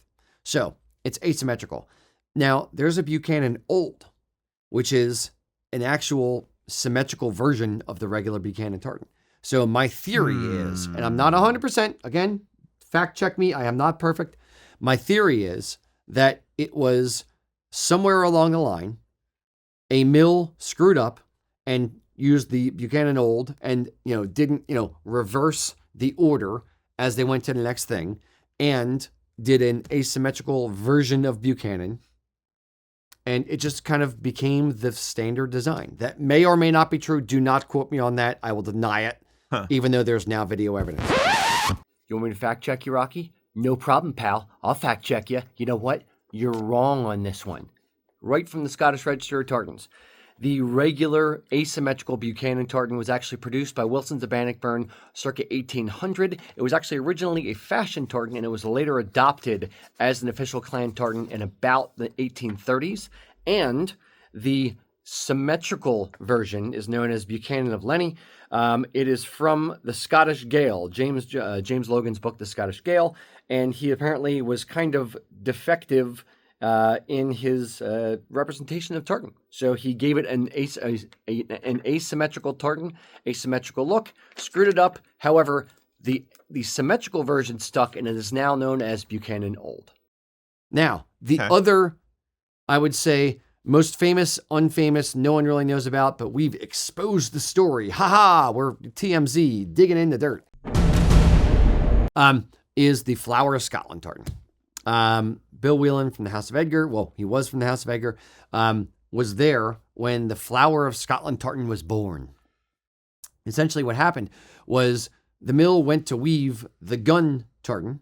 Was it gun, Mac? It's Flower of Scotland. Yeah, it's gun. But they screwed up. They reversed two of the colors. And they wove a good chunk of this cloth. They reversed the blue and the green. And they got done and were like, cool. Hey, we're done with this run of gun. And then they looked at it and went, that's not gun. Whoops. Oh. Well, we have a couple 100 meters of it. Let's call it something else. What should we call it? Passed around to different people in the mill. What should we call it? I don't know. Flower of Scotland. Let's call it Flower of Scotland. And they realized, that's actually a copyrighted song by the Corys. Let's call the Corys. Let's see if they let us do something with it. So they contacted the Corys, said, hey, we designed a tartan. We want to call it Flower of Scotland. Is that cool? And the Corys, being an awesome freaking band, said, yeah, a tartan for our freaking song. Why not? So, yes. And that's how that's the short version, paraphrased, of how the Flower of Scotland tartan was born. So those are the examples that I can think of off the top of my head where a mill screwed up. And sometimes it's just, whoops, we screwed up. Yeah, okay, fine. We got to eat it. We got to do something with it to get rid of it. Yeah. Or, they just say, yeah, it should just become its own thing because it's still a good looking design. I think it's like that. If it's a subtle mistake, it's a mistake. If it's an obvious mistake that makes the design distinct, then it more likely it can become a happy accident. If it's a major mistake, then you just make a lot of money off it and call it Flower of Scotland. Right. So it was gun originally? Yeah. Yeah. Okay. So, Mac, can you think of any examples? Any other ones? Yeah, any other ones? You were kind of nodding around with the ones that I was giving. Yeah, I mean, those are the ones that I thought of right away. And the other thing, that comes to mind is sometimes when we get, especially in PV, I'd say it's more tends to happen a lot more in that but that's also dictated occasionally by the person who's ordering the original. So, like we've gotten Thompson Gray in. The last 3 times we got in, set size has changed 3 different times. So but that could be dictated by the last time they wove it. This school needed this, so it changed that way. But that's where I see the majority of any change is in that aspect. Yeah. Luckily, there's not a whole lot of variation. Now there can be some, and it can kind of morph into something new and fun and different, but the mills want to be, consistent. They want to be commercially viable and consistent across their designs and across time. They don't want things like a color variation to change from X to Y to Z, No. So the color that Lacaron used on Thompson Blue in 1992, they want it to look the same now as it did back then because they want consistency across time. The mills, actually, we have photo examples of this, where the mills will take, dye number 1 of this particular shade of blue and tie it to a card, and they will they will take a little piece from each individual dye subsequent to that and tie it to the card to make sure that they can compare it back to the master, to the original, and make sure that it is consistent over time. And they're not, varying not just off the last shade, but off the original shade. They want to make sure that over time that all of their designs are consistent, so that a pipe band or a school or a company or whatever, or their original swatch books will look the same 10 years from now as it did 20 years ago. You want to give the customers what they are expecting. And if you change things and, do things differently, you can create problems that way. Yeah. So. Yeah, Keith gave us a good rundown on that and how they have the master dye sample at the mill when Keith from Lacaron Mill was here a couple weeks ago. Yep. So, yeah. Indeed. Yep. So, ultimately, they don't screw up often. When they do screw up, They typically own it, and it's not really a problem. And luckily they're all good people at the mills. And it's not like it's not a bad example of customer service where it's, you go in and you're like, hey, here's the thing. It wasn't what you said it was going to be. So sorry, so sad. You own it now. I'm so sorry. No, we're not doing anything. Like they're not that. They're very, very good. They're very, very accommodating.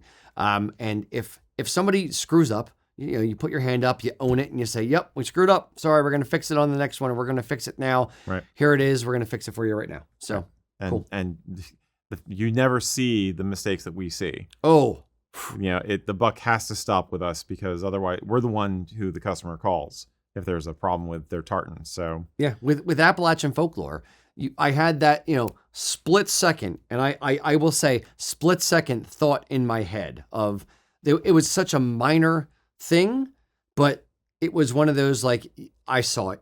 And when I saw it, I couldn't unsee it. Mm-hmm. And okay, well, do we just, the split second thought was, okay, there's a screw up. Do we just say it's close enough for government work?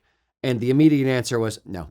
I can't unsee it. I can't pass this on in good conscience and say, "Yep, this is the thing. This is what it's supposed to be. We're good to go now. Don't ask questions." So it's one of those where we are, like you said, we are where the buck stops. If we pass it, we are saying this is correct. Go.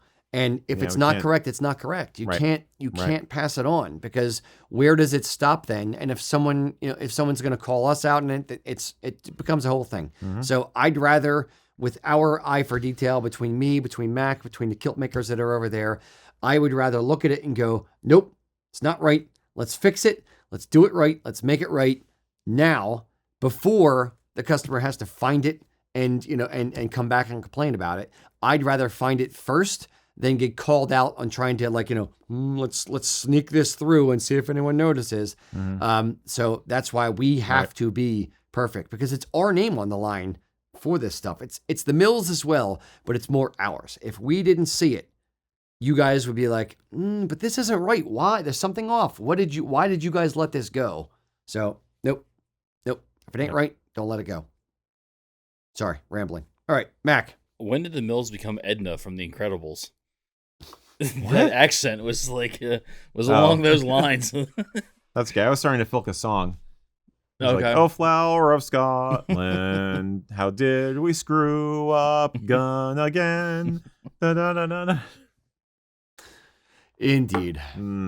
I fought the dye house and they screwed up their colors. And then the weaver. All right, I'm going to stop. Mac, give me another one. All righty. So we have Stray Cat asking, do you think there is a shift in the complexity of tartan designs? For example, Appalachian, or just to annoy Jillian, Appalachian tartan is much more complex in line work and how the colors play with one another versus older designs. Yes, 100%. Yeah, very definitely.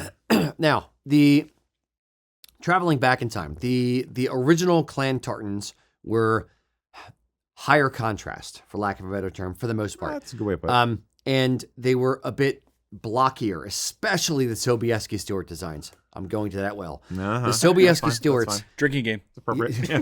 Every time Rocky mentions Sobieski's, okay. So the Sobieski Stewart designs are very, very blocky. They're very simple. And there's not a lot of complexity or nuance to them. And they're beautiful in their own right for the fact that they are historical now and that they are official. Over time, you've seen evolutions in design, in meaning, in colors used, in complexity, in multiples of the same color, like 2 shades of blue, 2 shades of green. So there's been a whole lot more artistry within it. Like when you look at, Picasso versus, Banksy, they're very, very different artists, but there's beauty in both. Or you look at, Leonardo da Vinci, like there's all kinds of different, things, or Munch. There's different styles and different periods of art. Think of tartan in the same way. There's different styles and periods and beauty within each style and within each period. So we are entering, if I'm going to go really, really highbrow on this, we have entered a newer period of tartan where there's much more complexity, there's much more nuance, there's much more symbolism kind of, put into it, or can be put into it. Now the ability's always been there.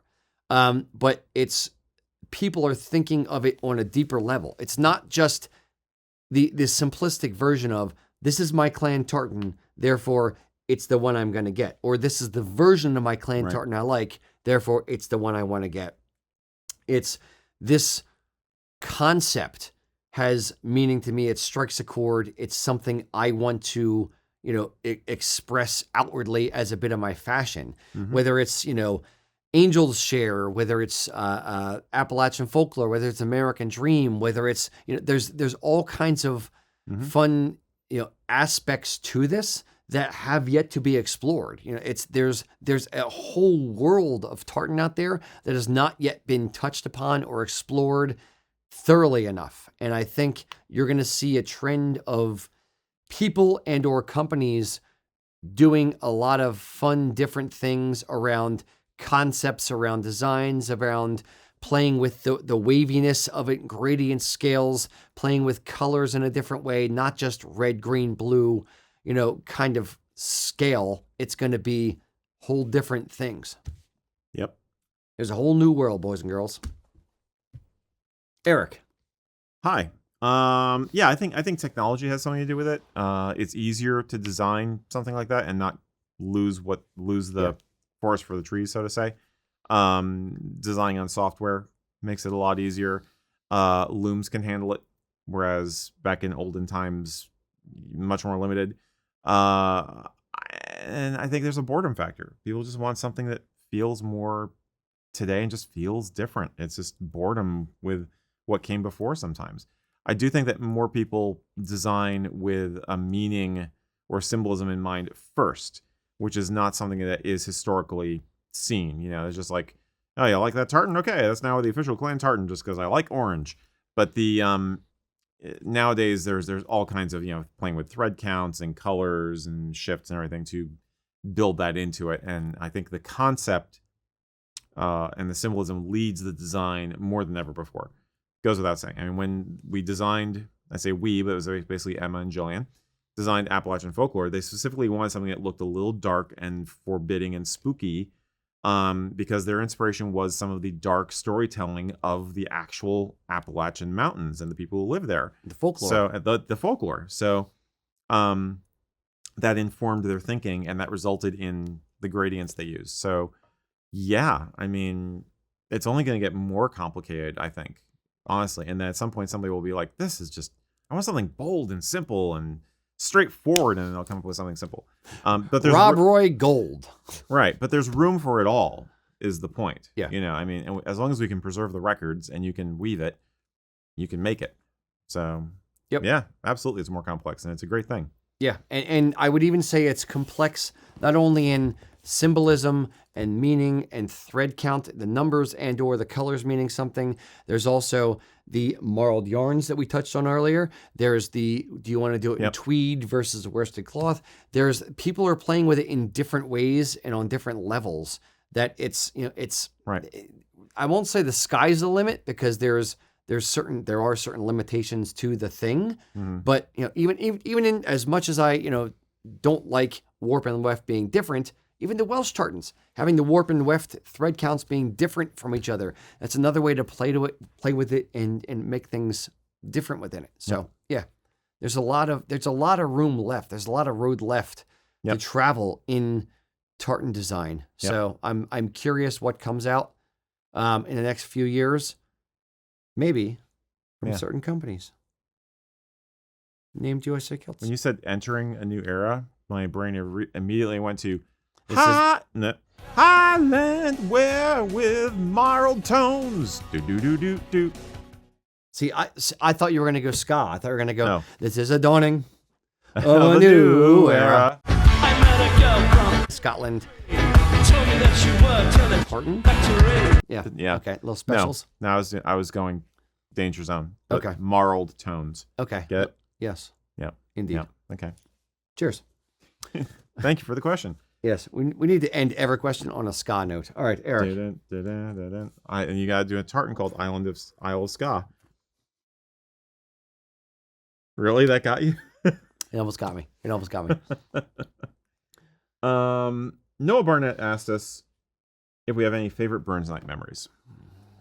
Totally different vibe now. Any favorite Burns Night Burns memories? Night memories or moments? Uncle Angus, he got a little tipsy. That's just normal, right? I don't know. Damn, Angus. I don't have a ton of Burns Night memories. I would say the one that probably sticks out the most is one of the first Burns Nights I had was when Kelly and I went to Scotland. I think it was the first time, may have been the second time. So back in like the early 2000 noughts, like, well, not early, but 2008, 9 time for 7, 8, 9, somewhere in there. I don't know. Picture this. One of those single digit. Young Rocky, not gray hair, actual darker hair in the beard, a little bit more hair up top. When we went over to Scotland for a trade show over in January, and Kelly and I went to a friend of ours over in Glasgow. We were staying in Glasgow, or just outside Glasgow, and we went to our friend Andy and Andrew and Nicola. We went over to their house and had a little bit of a burn supper. It wasn't anything like any extravagant gala, but it was a little burn supper in Scotland. There was more whiskey than there was poetry.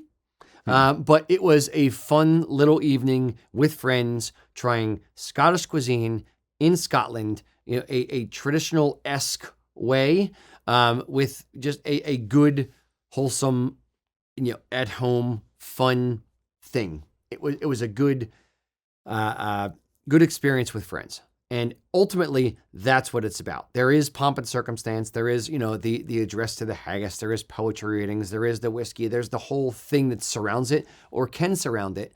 But to me, the one that, stuck out was doing it with friends in their home, in a foreign country to us. And the fact that they opened their doors to us and were like, hey, let's do a thing. That's cool. You're here during Burn Supper.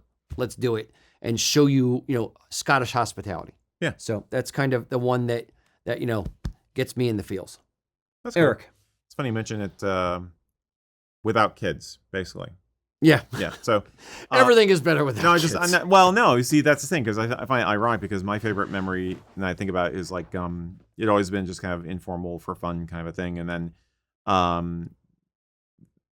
long after I started working here, I caught wind of the fact that they did one down at Sly Fox, which is a local brew pub. And I decided I'm going to go and I'm going to take my kids with me.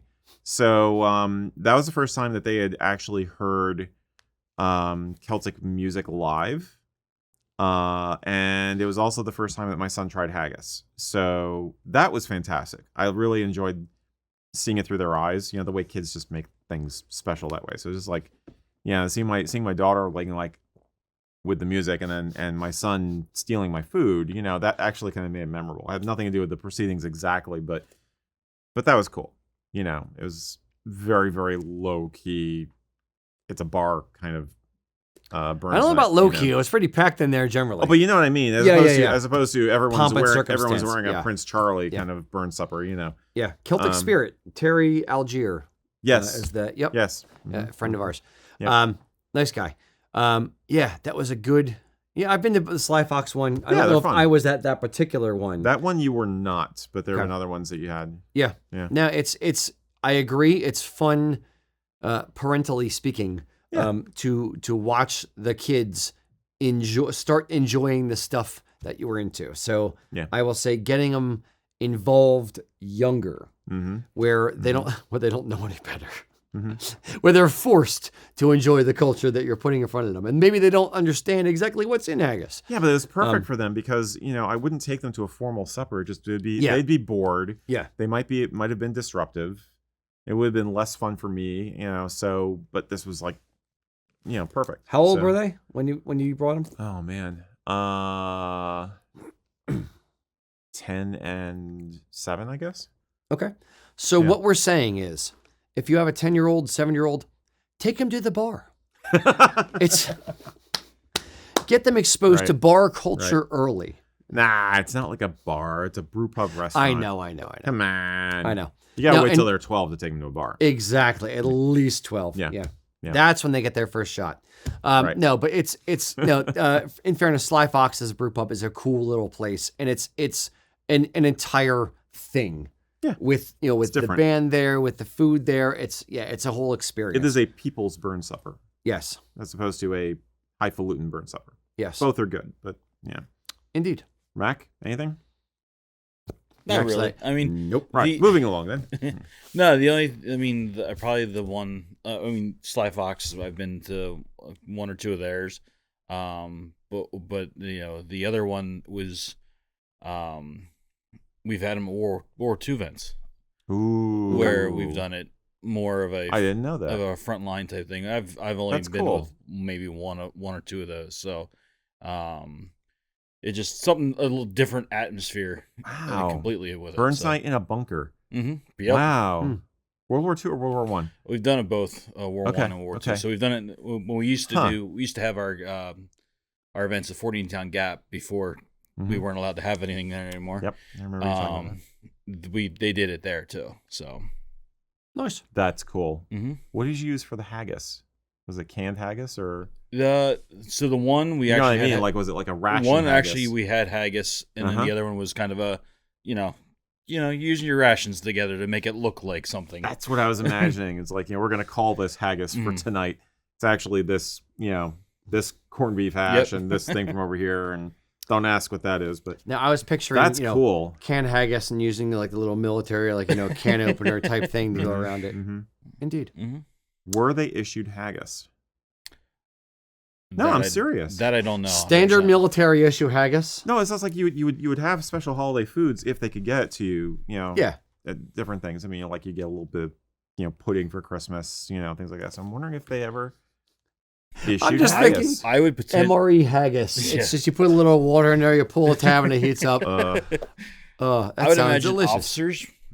An officer's mess would probably have it more so. Right.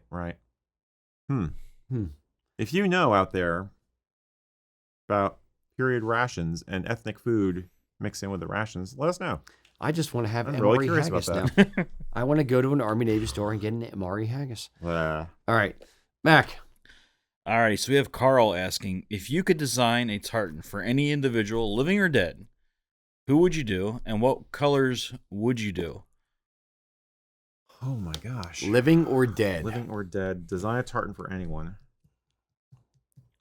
Individual. Do we want it to be somebody? Not a person, place, or thing. Celtic, Gallic, or anybody? Jesus. No. Design tartans for Jesus. I have that. Let's don't forget. Let's do Celtic, Gallic / of the Isles. Okay. Of the Isles. Meaning, British Isles. I think I might have one. Okay. I have one. Just because I would want to see what they came up with. I would want to design a tartan. It's an event / person. Okay. I would want to see a tartan design for the visit of King George. Okay. What Sir Walter Scott would have come up with as a tartan design. If you're going to market, question. I know. Thank you. I'm taking that as a compliment. And asking a writer to do a visual art thing. As a writer, as a marketer, I want to see what Sir Walter Scott would have designed as a tartan with Wilson's Bannockburn for the King George visit to Scotland. Was it 1822? Yeah. I think so. What they would have come up with as think of it as the Commonwealth Games tartan for an event, but of, for the visit of the king to Scotland in that time period. Because we have marketing type tartans now. We have new tartans now, but back then it was it was less so. They were just like the clan tartans, or they were expected to turn out in the things that they already had. What would have been the big, celebrate this big event tartan back in 1822? I think it would have been bright. I think it would have been. Oh, I agree. It would as have been hell. bright. Yeah. Yeah, it would have been really in your face. I think it would have been purple for royal. Some purple in it. Yeah, very possibly. Very possibly. Or he might lean into the blue thing for the saltire. That's a really color good palette of the day. I feel like it would be really like jewel tone, bright, bam, kind of in your face. Okay. Type things. Okay. Interesting. Mac, I'm going to come to you on this too. I'm curious. Well, I want to hear Mac's idea first before I give mine. Read as Erik doesn't know yet. He's still no, I have it, but I don't want to. So, I'm worried you're going to think of the same person. Before you put limitations on this, I already was going down a different path. Okay. So I was using a Dominion. I was using Canada, and I was using Lieutenant Colonel John McCrae, who wrote In Flanders Fields. Okay. So I was going that direction with this, which I may or may not have started tinkering around with this a little bit ago. Dude. So that's where I was going, with something along those lines, incorporating what he saw in his memoirs and that type of stuff. Dude, okay. That is a great idea. Interesting. Now you better finish it before somebody out there gets the idea before we can produce it. If you want to consider purchasing the tartan that Mac just described, because we have nothing else going on. We have nothing else going on. Oh, it's next cool. Several years. It's a cool freaking idea. It is a cool idea, but we're doing too many cool ideas. Well, okay, we'll try this one on. Mine is also military. Okay. I would want to do a tartan for Mad Jack Churchill. And you know how we were just talking about how like marled threads are really cool? I want to have a marled gray for the German uniforms for all the guys that he fucked up. I want to have the brown olive khaki color of the British battle blouse. Okay. Mm-hmm. See, you get both sides, both armies, and some nice some dark greens, because most of the stuff most of the actions he was in were in like Italy and Eastern Europe and stuff. So not Eastern Europe, but like up in Austria. I think it was when he got captured. But anyway, and then red for blood, because the guy went into battle with a freaking claymore, okay, and a freaking bow. He's badass. He was a total badass, and that's what I want. So I want to do a tartan for Mad Jack. Okay. That looks kind of gritty. Yeah. Very World War II and very gritty and use those marled threads in there. Yeah. Like, rah. I like it. Mm-hmm. Yeah. Concept. Yeah. Okay. Yeah. You're very peaceful compared to Mac and me today. Very chill. It's the rum. This isn't rum anymore. I know. Outwardly, I'm peaceful. Inwardly, not so much. Boy, that's the truth. I've heard you on the phone. Indeed. All right. That was fun. Yes, we should it was. do more of that. Cheers. Absolutely. If you have somebody you'd want us to design a tartan for, tell us in the comments. Yeah. That's a fun exercise. We could totally do that next show. Yeah. All right, Erik. Yes, sir. Let's talk fashion a little bit. You know what makes me more and more peaceful? Whiskey. Always really peaceful with whiskey. Right. That works perfectly. Your doctor prescribes whiskey. Drink your whiskey, kids. Do you suffer from tension headaches? Michaela Woodman. Do you suffer from kids?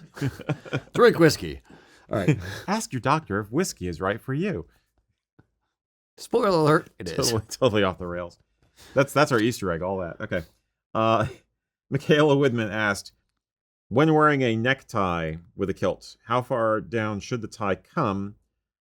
Is it different than if you're wearing like a Saxon suit? And similarly, a while back, Edward Montgomery had asked us, on a scale of 1 to 10, how stupid does it look to tuck a tie into the waistband of a kilt? Is there a better option?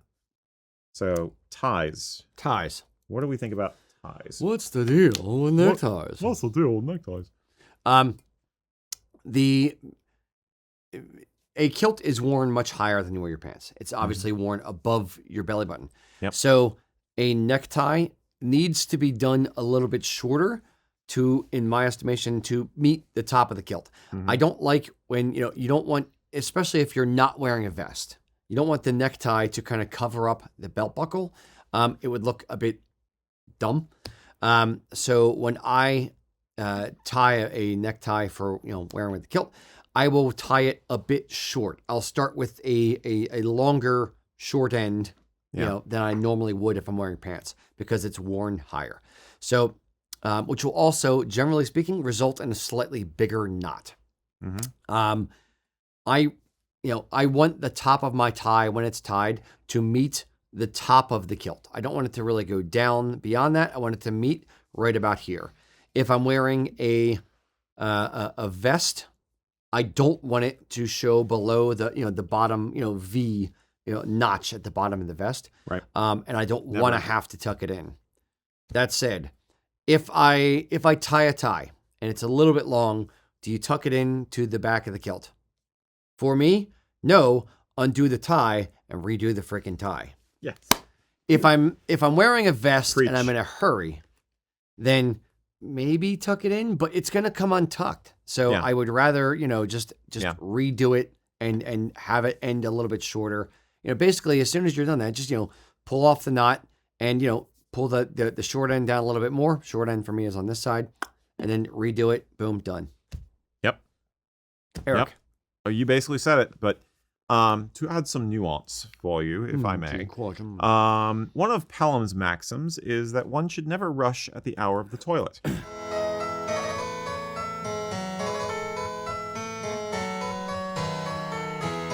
Now, I know you snicker because you don't know what the fuck I'm no, because I take my time on the toilet. You have a phone in there, you're good. A good 45 minutes to hour and a half. This is why we can't TikTok have nice videos. No, you got to take your time in the bathroom.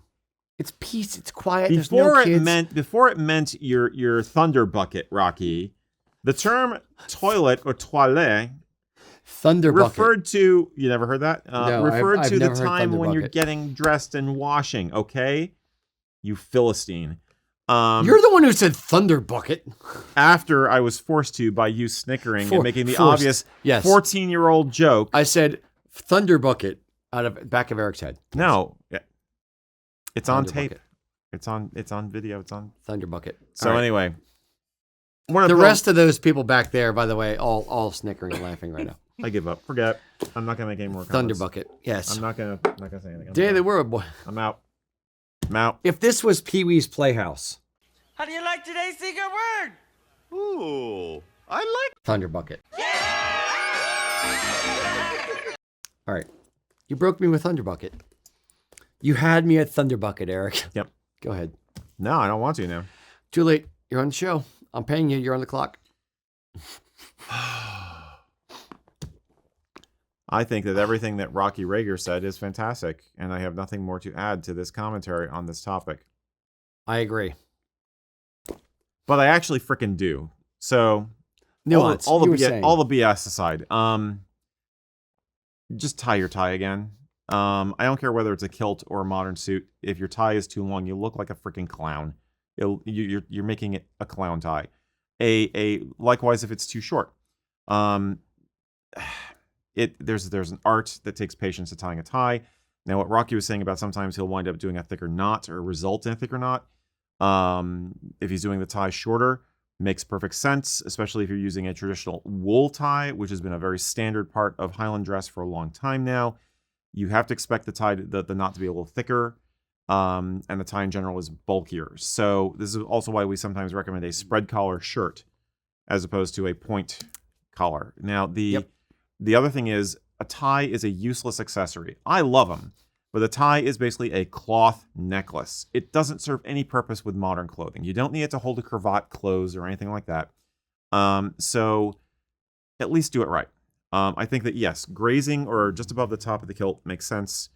I definitely recommend using a tie bar or a tie tack, basically to keep the tie in place because it's less likely to flop around, especially if it's shorter now. But honestly, for my money, I would much rather wear the tie with a waistcoat. Have a vest, a waistcoat, sweater vest. I don't like ties just flopping around like that. Not with Highland dress, at least.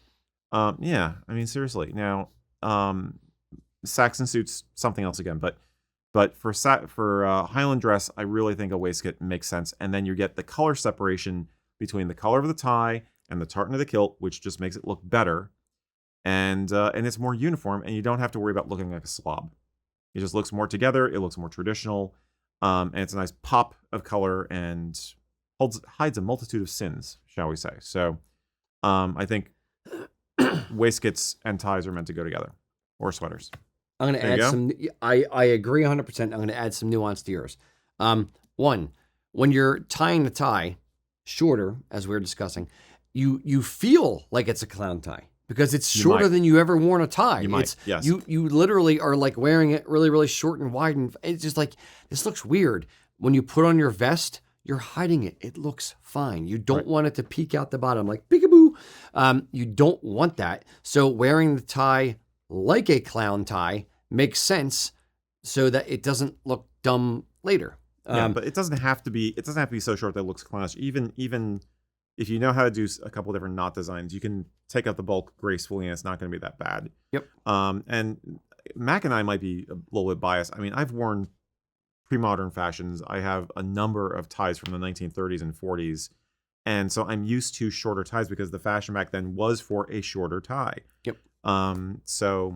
But ultimately, it doesn't bother me, but is all I'm saying. Yeah, but ultimately the point is it's hidden by the vest when you button your vest. Not like this, but if it was buttoned, I'm not. It's going to be fine. No one's going to see the bottom of it. You're good. Yeah. Your point about wing collar shirts, bang on.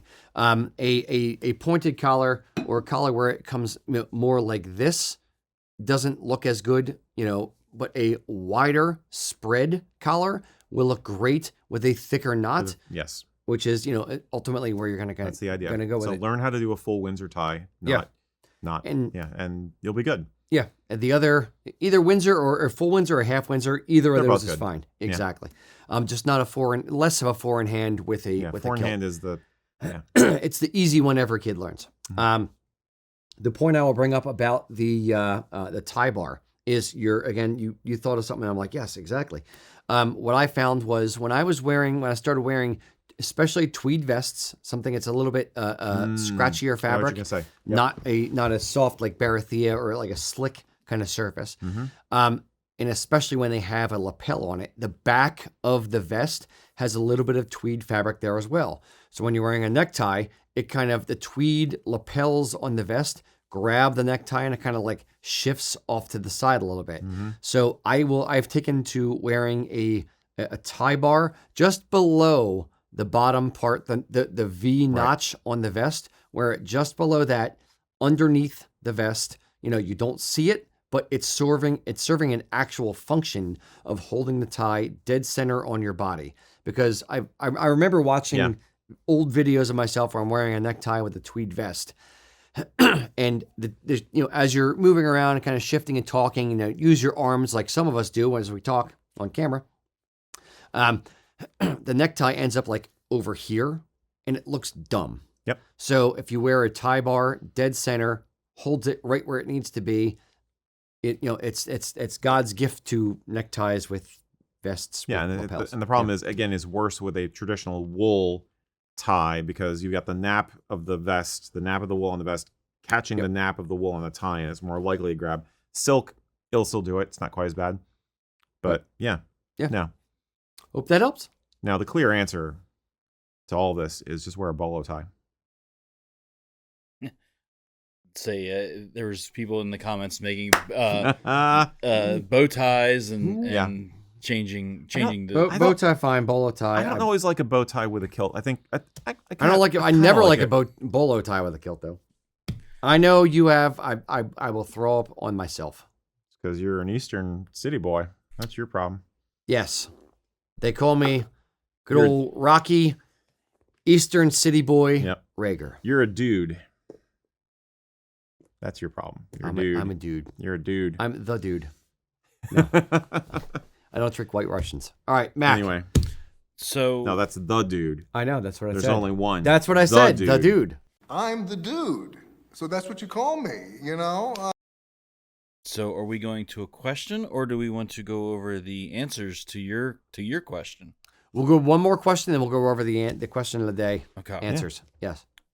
I just wanted to see how far you want to go here. Yep. Thank you, Mac. I will push it to the limit. Okay, so I feel like there's an 80s montage in here somewhere. Push it to the limit. Okay. there is. All right, so we'll go with That's this the one. 70s. Gary is asking, and it sounds like Gary's under a little predicament here. Uh-oh. He's like, what is your choice in men's underwear with wearing a kilt? Oh. Yes. Do you go silky? Do you go lacy? What? Victoria's Secret all the way. The answer is yes. Yeah, you you're do. right, yeah. You do you, Gary. Yes, boxers, boxer briefs with the pouch thing for the junk.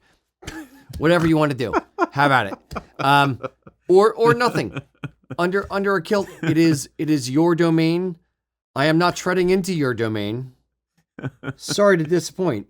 But it's one of those where there's no right or wrong answer. There's the answer that you want.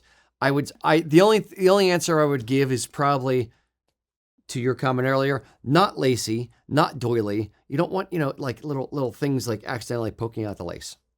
Depending on how big the holes in the lace are. I'm sorry, I'm getting graphic-esque. Sorry, Mac. So yes, we are civilized, cultured people here, yes, clearly. Indeed, quite, yes. Rocky Rager is a total gentleman. No, I think for my wife, I'm a gentleman, for the record. Yeah, so because she deserves it. It's Anyway. personal preference. Yeah. I would say, yeah, it's personal preference. I personally prefer boxer briefs in black because I figure if you accidentally do wind up flashing something, you're not seeing your striped boxers or your tighty whities or whatever the frick. So the shadow is your friend. So I prefer black because just in case something happens, then you're still not obvious. But personal comfort is a big thing. Here's a point I will make. When you sit with your knees together. Don't sit with the legs spread and the kilt open like that. No one preserve some mystery. But you're supposed to separate your apron out so you can sit like that properly. And you press put your freaking hand down. Yeah, that's what the sporn's for. I understand, but don't sit with knees spread. Don't show a little bit of modesty. No one. Here's the ultimate. Here's the ultimate answer of what do you wear under your kilt? A, whatever the hell you want. B, no one else should know aside from your significant other. Period. Don't show me what you're wearing under the kilt, intentional or not. Have a bit of friggin' modesty. As guys, we are not used to wearing a skirt. I get it. It's fine. The only thing you have to keep in mind is when you sit down, put your freaking hand in the middle and close your freaking legs. That's it. It's my rant. That's it. Yeah. I'm done. Yeah. I mean, you got no particular person in mind here. You're not calling anybody we know out no, specifically at all. Not anyone named Chris who used to eat lunch here. I'm saying Chris specifically. Okay. Not anyone named Chris who used to work here, who used to eat lunch freaking turning sideways to everyone and showing everything off. It's like, dude, just please stop. Well, that was so he could catch the crumbs, from his sandwich. He was just being tidy. It's like using it for a napkin, right? Yeah. Yes, sardines. Oh, the sardines. Excuse my language. Who the hell eats a can of sardines for lunch? Seriously. Probably, he's like one of our biggest fans out there. He's actually Stray Cat 69. Not after the way we ended him. So anyway, we ended him. We ended him. Finish him. Sorry, Chris. Thanks for working here. We appreciate your time. Insert Mortal Kombat freaking Scorpion ending. Get over here.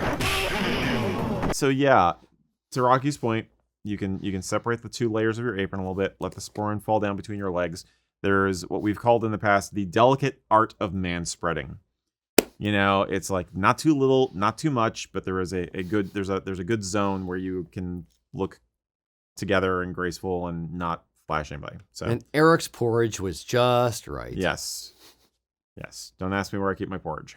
So, all right, boys and girls, we are going to go over let's hear it. The so far answers to the question of the day. Mm-hmm. So the question of the day was put on screen down here so I can read it again. Adam, go quicker. What tartan would you like to see woven in tweed? And why is the correct answer Nordic Heritage Weathered? Available now at usakilts.com. Mac. So we let off the first response was German Heritage, Mm-hmm. followed by Red tweeds. Yeah. Red tweeds are a tough one to do, though. Are they? It really? Oh yeah. There's a lot of bad reds in tweeds. I will say that a lot of the comments involved red. But yeah, it's like there's so many. It's okay. The people out there are okay to be wrong, Mac. Okay, but there's some red tweed vests, like from. What I'm saying is it's tough to get right. Yeah. Red as a bulk color. Because it's like Yeah, it's a tough if one. you're marling it, what do you marl it with? Without it turning purple or orangey. Yeah, as a I can main see what color. you're saying. It's as an accent color. I love red in tweed. It's tough for the main It can color wind to up get looking it kind of to get it right. Yeah, it can wind up Yeah. looking plummy or Yeah. Yeah, Okay. or pink. Give them to me anyway. Your next one, American Dream. Okay. Okay. Okay. I Yeah. see it. I see it. Next one of your favorites, Commonwealth Games. Which one? Do you people hate me? Which Commonwealth Why? games? Though? It just was Commonwealth Games. That's all it Oh, this. Okay. I like the recent one, said. the big one that Siobhan, what's her face, designed. The one that they did at Lacan. All right. Here it is. Next company, picnic / customer appreciation party. I'm fighting every one of you who said Commonwealth Games, Tartan. It's going to be content. We'll put it on TikTok. content. It's going to Yeah, be fun. Yep, good content. Yep. That's loose threads. All right, Content. any more? All right. Oh yeah, we got more. Yeah. Okay. Oh, Some more. there's more. McDuck. Could you get past the copyright? Why do No, you people Probably not. hate me? McDonald of the Isle. Yeah. Okay. Yes. Okay. I yes. can see it. That one I can see. Jillian will be cheering. Appalachian. It Practically already tweed has so already, much. dude. Exactly. Oh. Yeah. This one is surprised me. St. Andrews. Okay. Okay. I could see St. Andrews. I'm I not like the hating that. two-tone blue. Yeah. I'm not hating that idea. Yeah. I got it. What about clergy? McLaren weathered. Who? McLaren. McLaren. Okay. Yeah. Weather McLaren. All right. I got it. Isle of Skye. Ooh. Yes. Ooh. Yes. Ooh, I like the Isle of Skye idea. Mm-hmm. Now that That's a would good take one. some. That would That's a take good some one. doings Yep. with a mill that has permissions to do the Isle of Skye. But I could see that. I like that idea. Celtic Nations muted. Hold on. Pause. Back up.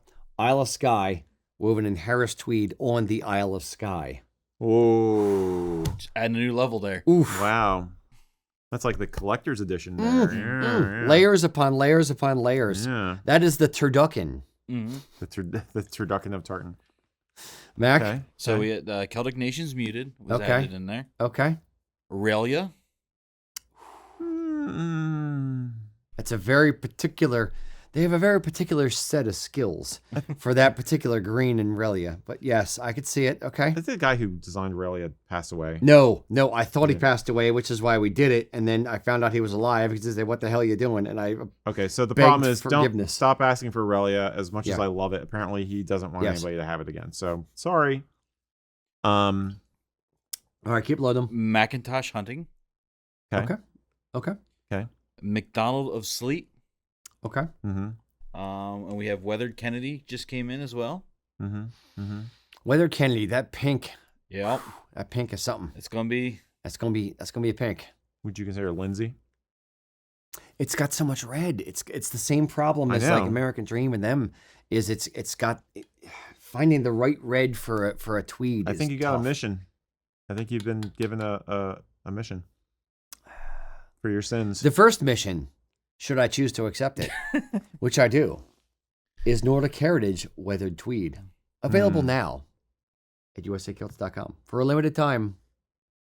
Possible. 1 month. So are we done? Are we All done right. or we keep going? that was and That was Duncan first just choice. came in as well. Duncan. Duncan. Okay. Okay. Duncan is simplistic, but Yep. could Simple add some but simple could be helpful. add some complexity with the weather with the tweets. Yeah. Indeed. All right, boys and girls, good answers. Good That was answers. fun. Keep them coming. I want to know what other tartans would you like to see woven in tweed. We should do that again. I like that. I like that way of using the question for fun. For fodder. Yes. Well, no, it's just like it's a conversation. I agree. I like it. I agree. It's cool. All right. Thank you, boys and girls, for tuning in. Until next time, Slanjava. Well, It looks like it's the bobblehead thing.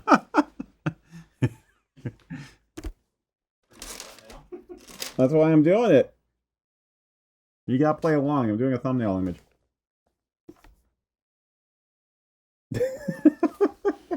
Great, we're Daft Punk now.